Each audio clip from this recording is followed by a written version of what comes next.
Assalamualaikum warahmatullahi wabarakatuh. Bismillahirrahmanirrahim. Alhamdulillahirabbil alamin. La haula wala quwata illa billahi aliyil azim. Halo anak-anak Indonesia, apa kabar semuanya? Alhamdulillahirabbil alamin. Semoga kalian semua selalu sehat dan jangan lupa selalu bahagia. Jumpa lagi di channel PGRI Smart Learning Karakter Center Kabupaten Lamongan. Tentunya bersama dengan saya Kak Arman Subar. Anak-anak Indonesia yang hebat, kali ini kita akan belajar bersama tema 6 subtema 2 pada pembelajaran kedua, yaitu perpindahan kalor di sekitar kita. Anak-anak, setelah mengikuti kegiatan ini, diharapkan kalian semua memiliki pengetahuan satu, mampu menyusun ringkasan dan peta konsep berdasarkan teks eksplanasi. Yang kedua, anak-anak dapat menjelaskan pengertian perpindahan panas secara konveksi. Dan yang ketiga, anak-anak dapat menyebutkan macam-macam pola lantai pada seni tadi. Bagaimana anak-anak Indonesia? Sudah siap belajar dengan Kak Arman? Oke. Anak-anak Indonesia yang hebat, coba perhatikan teks berikut. Perpindahan kalor secara konveksi. Agar anak-anak dapat menyusun atau membuat rangkuman dan juga peta konsep dengan benar, maka ada langkah-langkah yang harus anak-anak lakukan. Yang pertama, membaca teks dengan teliti dan cermat. Yang kedua, anak-anak harus mencari kata ataupun kalimat yang menurut anak-anak anggap penting di setiap paragrafnya. Ingat ya, di setiap paragrafnya. Bila perlu, anak-anak memberi garis bawah ataupun warna pada kata atau kalimat tersebut. Yang ketiga, tentunya anak-anak harus membuat atau menyusun rangkuman dan peta konsep dengan benar. Nah, pada teks eksplanasi kali ini kita memperoleh beberapa pengetahuan. Yang pertama, kita mengetahui pengertian dari perpindahan panas secara konveksi, yaitu perpindahan panas melalui zat perantara disertai dengan perpindahan zat perantaranya. Yang kedua, perpindahan secara konveksi hanya terjadi pada benda cair dan benda gas. Nah, untuk memperoleh gambaran yang konkret tentang pengertian perpindahan panas secara konveksi, kita saksikan ilustrasi berikut ini. Nah, pada ilustrasi tersebut kita lihat bahwasannya si Akbar, ini namanya Akbar ya, si Akbar memindahkan buku ke dalam ruang perpustakaan. Akbar sebagai perantaranya, sedangkan buku sebagai energi panasnya. Nah, kita ketahui Akbar dan buku berjalan bersama pindah dari satu tempat ke dalam ruang perpustakaan. Itu gambaran sederhana tentang perpindahan panas secara konveksi.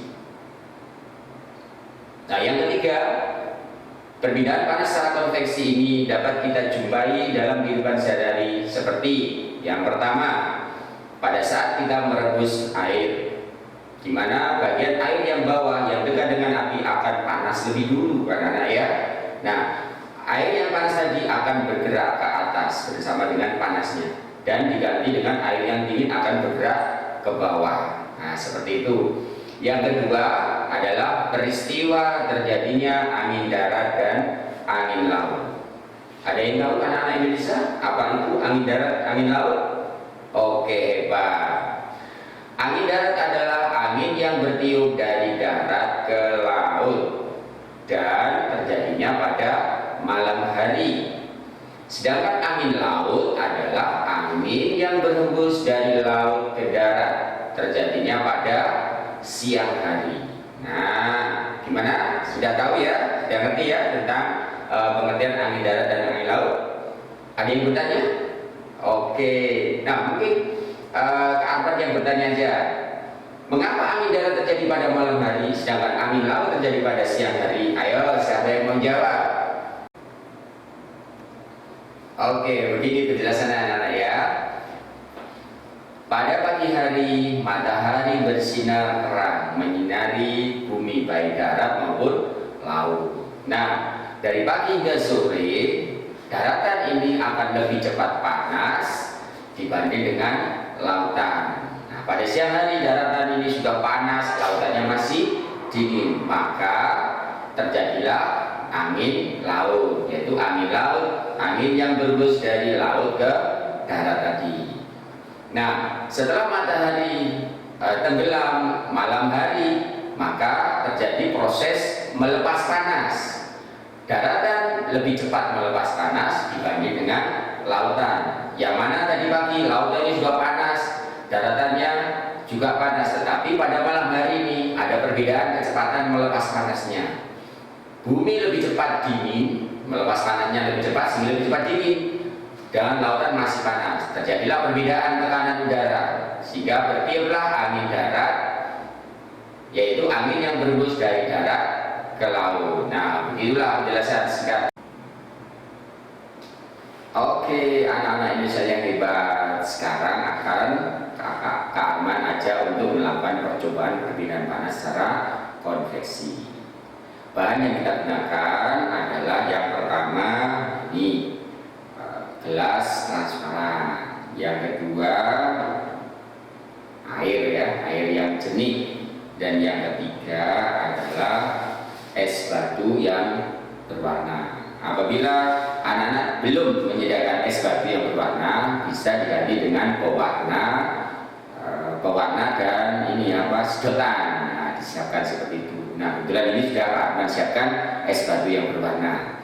Adapun langkah-langkahnya sebagai berikut percobaan tadi. Oke, langkah yang pertama kita siapkan gelas yang transparan tadi.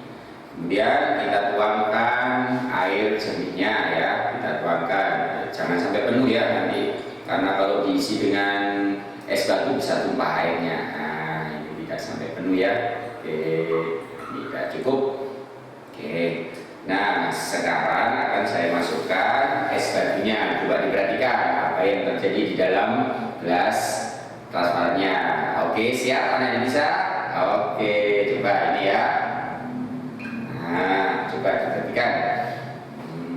Nah, ini sudah nampak ada bagian dari warna merah yang turun ke bawah ya. Ini ya, turun ke bawah. Nah, ini ya, sudah turun ke bawah. Gerakannya meliuk-liuk. Nah, gerakannya, oh ini semakin lama semakin banyak yang turun, lenggak-lenggok. Nah, ya.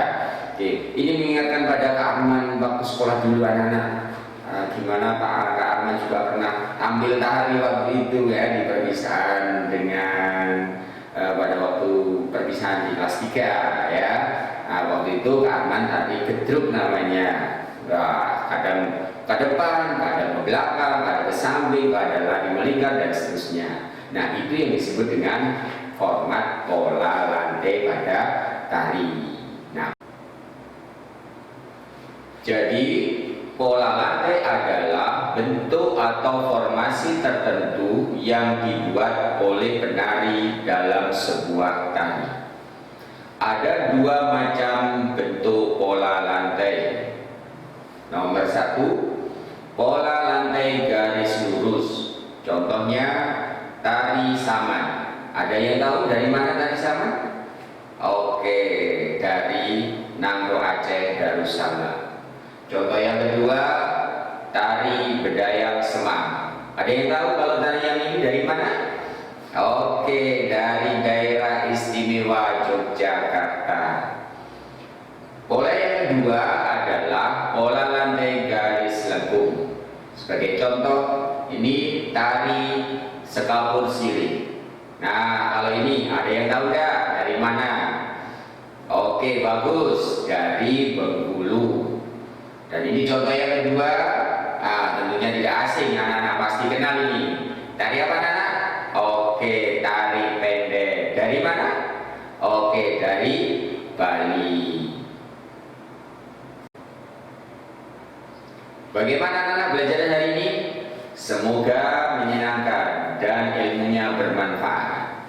Sebelum Kak Arman akhiri, ingat, anak-anak harus tetap semangat dan bahagia. Mari kita akhiri dengan membaca Alhamdulillahirabbil alamin, dan saya akhiri wabillahi taufiq wal hidayah. Assalamualaikum